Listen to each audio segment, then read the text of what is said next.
Mais bonsoir tout le monde. Mais j'espère que vous allez tous très très bien. Oh, mais c'est quoi ce club? Mais c'est quoi ce club cette année?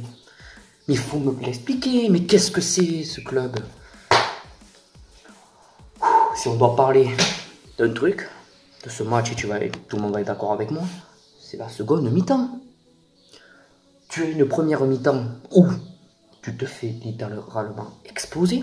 On va se dire littéralement exploser, 36-7. Où je pense que le mental des joueurs à la mi-temps, c'est ça. À la tête, je pense que c'est la défaite de suite. C'est la défaite. Et qu'est-ce que Hugo Mola et le staff, même les joueurs, se sont dit dans la tête pour marquer plus de 30 points dans la seconde mi-temps et pour doubler de ça? Je sais pas. Je sais pas.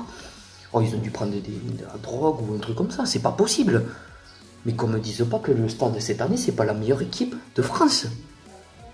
Que c'est pas la meilleure équipe de France ou une telle remontada.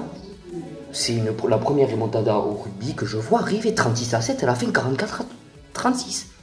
Non mais il faut m'expliquer. Mais je pense que clairement, hein, comme je l'ai dit dans l'ancienne vidéo, le mental, à Clermont d'ailleurs, clairement c'est ça. Ah oui, c'est ça, tu peux pas m'en dire plus. Hein. Tous les supporters qui étaient, les supporters qui ont raté le match, moi-même. Oh, je te dis, la seconde mi-temps, j'étais pas sûr de la regarder. Bon, enfin bref. Si on doit parler du match, ben, une seconde mi-temps parfaite. Écoutez, le jeu était mis en place, on a mis de la vitesse. Les remplacements, mais c'est quoi ces remplaçants? Putain, ils sont énormes. Ils sont énormissimes. Ramos, il arrive, il met du jeu. Bézi, pour une fois, Bézi, qu'est-ce que je l'ai trouvé bon. Je l'ai trouvé bon, Bézi. Oh, la passe qu'il fait à Bonneval.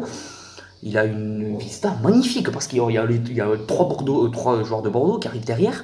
Bonneval, il le trouve seul. Une passe sautée et ça va laisser. Pour une fois, Bézi, je l'ai trouvé très bon. Et pas que lui.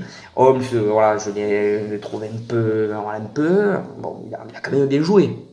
Mais quand j'ai vu, on va se dire, la composition au début, je me suis dit, je pense qu'il veut gagner le match.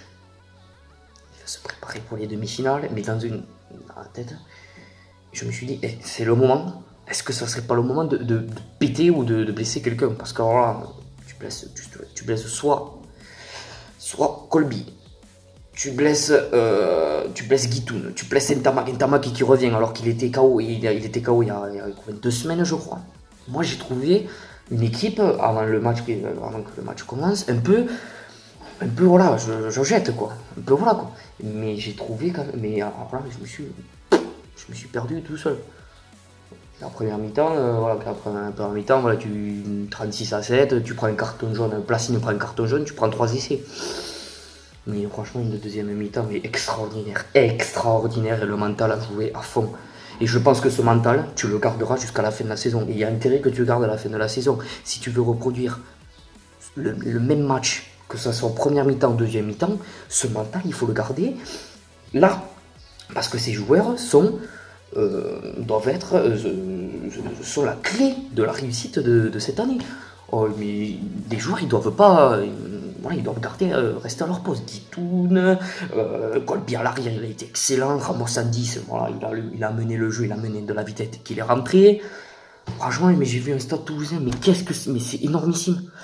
C'est énormissime. Et les joueurs et les supporters du Stade Toulousain qui sont allés voir Bordeaux, ben, ils en ont pris plein les yeux. Ils en ont pris plein les yeux et ils ont dû se régaler. Bref. Franchement, juste que dire que ce match a été exceptionnel, surtout la seconde mi-temps. Que certains joueurs, voilà, les remplaçants ont fait un boulot de ouf. Ankini, Ramos, ils ont fait un boulot de ouf. Et voilà, je leur remercie d'avoir fait ça.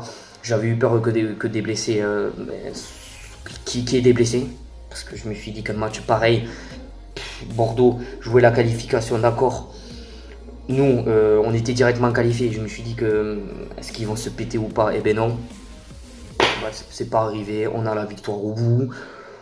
Franchement, on peut dire que cette année, tout nous réussit. Maintenant, les phases finales, voilà, ça arrive. Les phases finales, ça arrive. La semaine prochaine, voilà, c'est Perpignan et ensuite il y a une semaine de stage en Espagne avant les phases finales. Et j'espère que ce spectacle, on va le voir contre Perpignan. Mais bon, Perpignan, je pense, voilà, ils n'ont plus rien à jouer directement en Pro D2. Mais j'espère quand même voir du spectacle et voir voilà, des joueurs voilà, qui ont, je pense, que Hugo Mola va faire jouer, qui ont passé de temps de jeu où ils n'ont pas eu du tout, voilà, les faire jouer un peu. Et voilà, j'espère que ça va jouer. Voilà. Si vous avez bien sûr un petit pouce bleu, un petit pouce bleu voilà, pour ce match, un petit pouce bleu pour cette remontada extraordinaire. N'hésitez pas à vous abonner et partager la vidéo. C'était Martin, je vous dis pour la prochaine. Ciao.